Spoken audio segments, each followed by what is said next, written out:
Halo, selamat pagi pemirsa. Pada akhir pekan ini saya akan mengajak Anda semua menyusuri wilayah bagian timur Ponorogo, tepatnya pada kawasan wisata Telaga Ngebel pasca terjadinya COVID-19 dan dampak pada sektor sekitar. Bersama rekan saya Dian Nur Hanifah, berikut berita selengkapnya. Halo, Assalamualaikum warahmatullahi wabarakatuh. Kali ini saya lagi berada di kawasan wisata Telaga Ngebel untuk mengulik apa aja sih yang ada di kawasan wisata Telaga Ngebel ini, terutamanya di saat pandemi COVID-19 melanda. Let's go!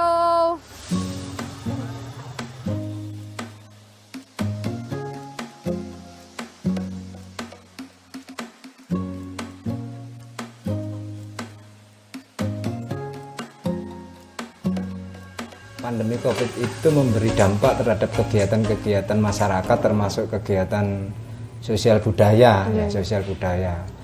Tetapi karena itu sebagai sebuah tradisi, sebagai tradisi masyarakat, kegiatan semacam itu tetap dilaksanakan, tetapi untuk kegiatan substansialnya saja. Jadi kalau sebelumnya larung itu kan melibatkan masyarakat banyak, pengunjung sampai mungkin ribuan ya. Tetapi kemarin di masa pandemi tetap kita laksanakan secara sederhana saja, secara substansial. Jadi kegiatan utama saja yang kita laksanakan dengan sekelompok masyarakat yang kita batasi, ya masyarakat inti saja, pelaku-pelaku budaya saja yang kita libatkan. Jadi seperti itu, karena kegiatan tradisi ini kan ya bagi masyarakat kan sebagai sebuah tradisi yang harus dijalankan gitu. Jadi tidak bisa kita hentikan gitu, tidak bisa. Tetapi yang bisa kita lakukan adalah mengatur supaya itu tetap sesuai dengan protokol kesehatan yang sudah dicanangkan pemerintah. Dan alhamdulillah selama ini juga berjalan lancar dan aman. Oke. Kalau kebudayaan yang tradisional yang ada di wilayah Kecamatan Ngebel atau di desa kami, Desa Ngebel, ini ada reog, ada kerawitan, ada pentas wayang kulit maksudnya ya. Itu kegiatan atau kebudayaan yang alhamdulillah selama ini tetap kita lestarikan, kita uri-uri. Jadi keberadaan dari semuanya dari kegiatan kebudayaan ini tetap kami jaga pelestariannya. Kan di sini juga ada kegiatan larung di Telaga Ngebel setiap bulan Suro kan Pak? Nah itu bagaimana Pak kegiatannya?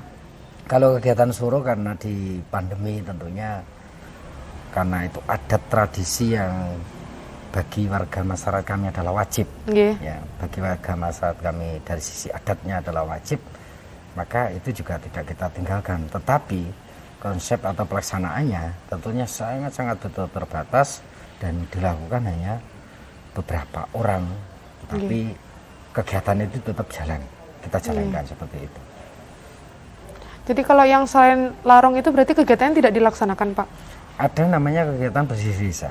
Bersih desa itu juga bentuk kegiatan atau kegiatan lebih kepada ada tradisi yang harus kita teruskan menerus, artinya terus menerus, seperti kegiatan selamatan dan juga ritual ada yang salah satu desa, contoh saja Desa Ngebel. Desa Ngebel juga harus ada pentas wayang dalam rangkaian bersih desa. Ini juga menjadi suatu kewajiban kami untuk meneruskan tradisi nenek moyang. Nah, ini tetap kita laksanakan. Tetapi sekali lagi karena situasinya ya memang sangat betul-betul terbatas dan bentuk kontrol kita dalam pelaksanaan kegiatan tradisi itu ya wajib mengacu kepada prokesnya ataupun petunjuk dari Forpemda Kecamatan Ngebel dalam rangka melaksanakan kegiatan itu. Itu kegiatannya bagaimana Pak? Kan itu mengundang banyak orang. Terus untuk menanggulangi gimana untuk mengurangi jumlah pengunjung dan lain sebagainya? Jadi dalam kegiatan kita itu kita kontrolnya adalah kepada undangan. Jadi tidak disampaikan secara umum kepada masyarakat, tetapi sangat terbatas dengan undangan siapa yang wajib kita hadirkan. Contoh, dalam kegiatan pentas wayang, siapa yang harus diundang? Ya, kru wayang saja. Masyarakat tidak kita undang. Jadi itu sangat tertutup. Secara ada tradisi tetap kita laksanakan, durasinya kita perpendek, tetapi maksud dan tujuannya tetap kita kerjakan seperti itu. Kembali ke Larung Telaga itu Pak, fungsi dari Larung Telaga sendiri itu buat apa sih Pak? Itu sebenarnya kan bentuk wujud syukur, wujud syukur masyarakat kepada Tuhan Yang Maha Kuasa, yang mana kami dianugerahi satu Telaga Ngebel yang juga sebagai penyangga di sisi pertaniannya, juga ketersediaan air minumnya, termasuk dari situ akan banyak efek positif sebagai pengairan. Tentunya lahan kami juga terlaliri bagus, di situ kami mendapatkan buah-buahan dan lain sebagainya yang itu merupakan hasil bumi kami. Jadi itu bentuk wujud syukur kami dalam rangka kegiatan Larung Sesaji yang kita maksud adalah seperti itu. Kegiatannya itu seperti apa Pak? Rangkaian kegiatannya? Dimulai dari doa bersama. Jadi doa bersama ini karena ada kita dari sisi agama Islamnya di beberapa masjid besar di wilayah Kecamatan Ngebel ini ada bentuk pengajian di sana, pengajian akbarnya. Karena di kami juga ada tradisi kejawennya, sesepuh juga kita beri ruang untuk mereka sama-sama bertirakat, sama-sama berdoa menurut kepercayaan para sesepuh. Dan juga selebihnya adalah kegiatan-kegiatan yang sifatnya adalah memagari dari sisi mara bahaya, biar masyarakat maupun masyarakat dalam luar yang berkunjung ke tempat kami juga diberikan keselamatan seperti itu. Itu sebenarnya bentuk wujud syukur saja. Sampaikan seperti itu. Terus Pak, kan pandemi COVID ini membatasi semuanya kan Pak? Nah itu apakah membuat kegiatan tersebut terganggu? Secara langsung ya, karena kayak Larung Sesaji atau Larungan Telaga. Larungan Telaga itu satu sisi adalah ada tradisi yang kita laksanakan, di satu sisi adalah mengundang wisatawan untuk bisa hadir ke kami dengan konsepnya adalah inilah tradisi ngebel, itu kita undang untuk bisa menikmati secara bersama-sama. Tetapi karena pandemi sekali lagi semua sangat serba terbatas, akan tetapi kegiatan tradisinya yang wajib kita laksanakan dalam artian wajib meneruskan adat nenek moyang, ya itu ya yang kita ambil, yang bisa kita laksanakan. Jadi sangat berpengaruh Pak ya COVID-19 ini. Iya, luar biasa. Tidak hanya pelaku langsung, tetapi masyarakat kami yang bergantung di usaha wisata. Ini hampir semuanya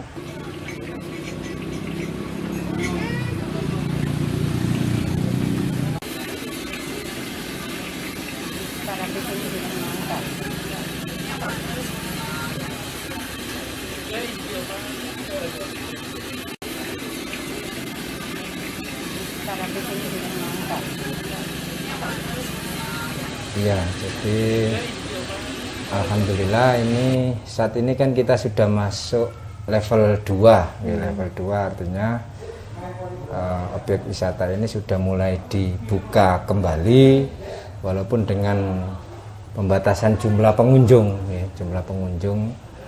Tetapi ini kegiatan objek wisata ini sudah mulai bergeliat, roda perekonomian juga sudah mulai jalan saat ini. Pun kondisi Telaga Ngebel setelah terjadinya COVID-19 nih Bu? Ya agak sepi Mbak. Perbandingannya jauh kali sebelum.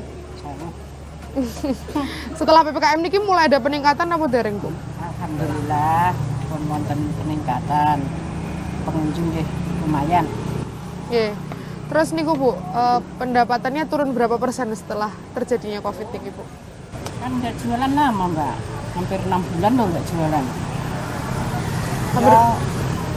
Banyak. Oke Mbak. Kalau mboten sadian jenengan kesibukannya apa? Ya nggak ada, ya di rumah pas COVID kemarin. Mboten sadian nggih mboten napa-napa. Yo. Ya untungnya nek tabungan saiki ngono ae. Lah ora ya piye. Jadi kemarin ketika objek wisata ini sempat kan ditutup total itu nggih, selama 2 bulan lebih itu. Jadi hasil bumi, contoh durian dan sebagainya itu akhirnya karena di sini pengunjung tidak bisa masuk, hasil bumi itu dibawa keluar ke kota. Kemudian pada saat itu kan usaha ekonomi masyarakat kan sebenarnya tetap boleh, cuma karena berlokasi di wisata, itu orang pengunjung kan akhirnya harus difilter,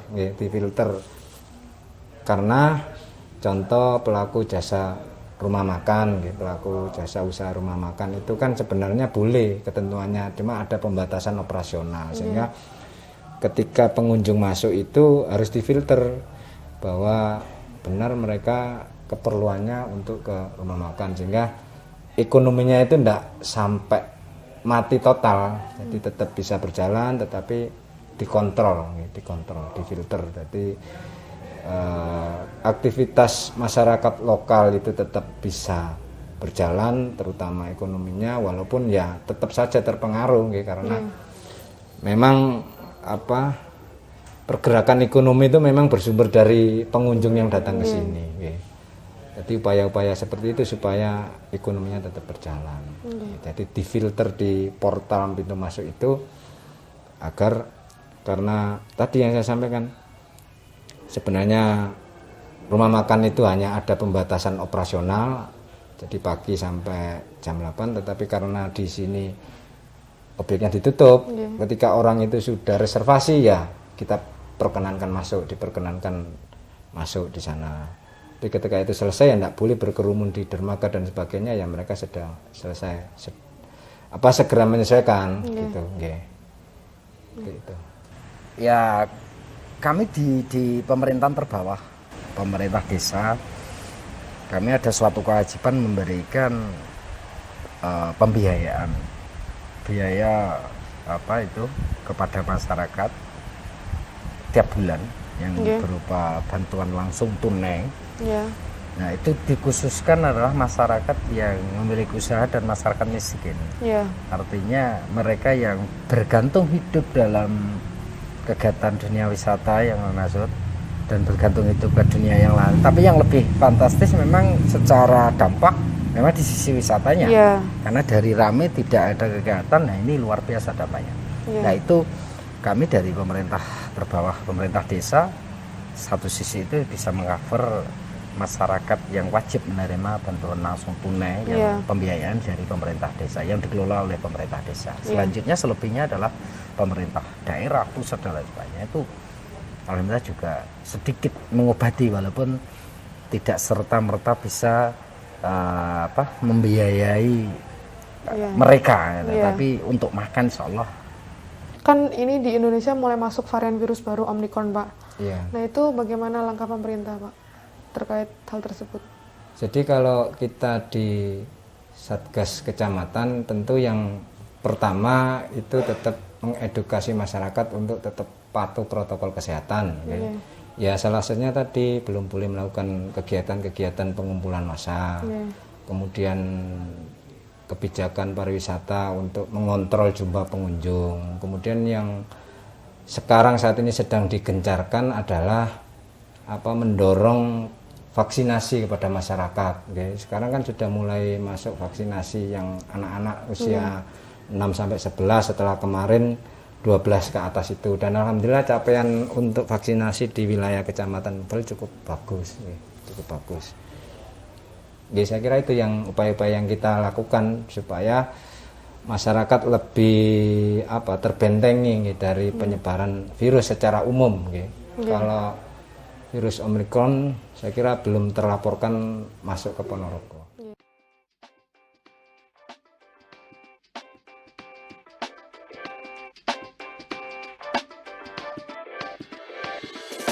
Jadi, kapan nih kalian mau agendakan liburannya?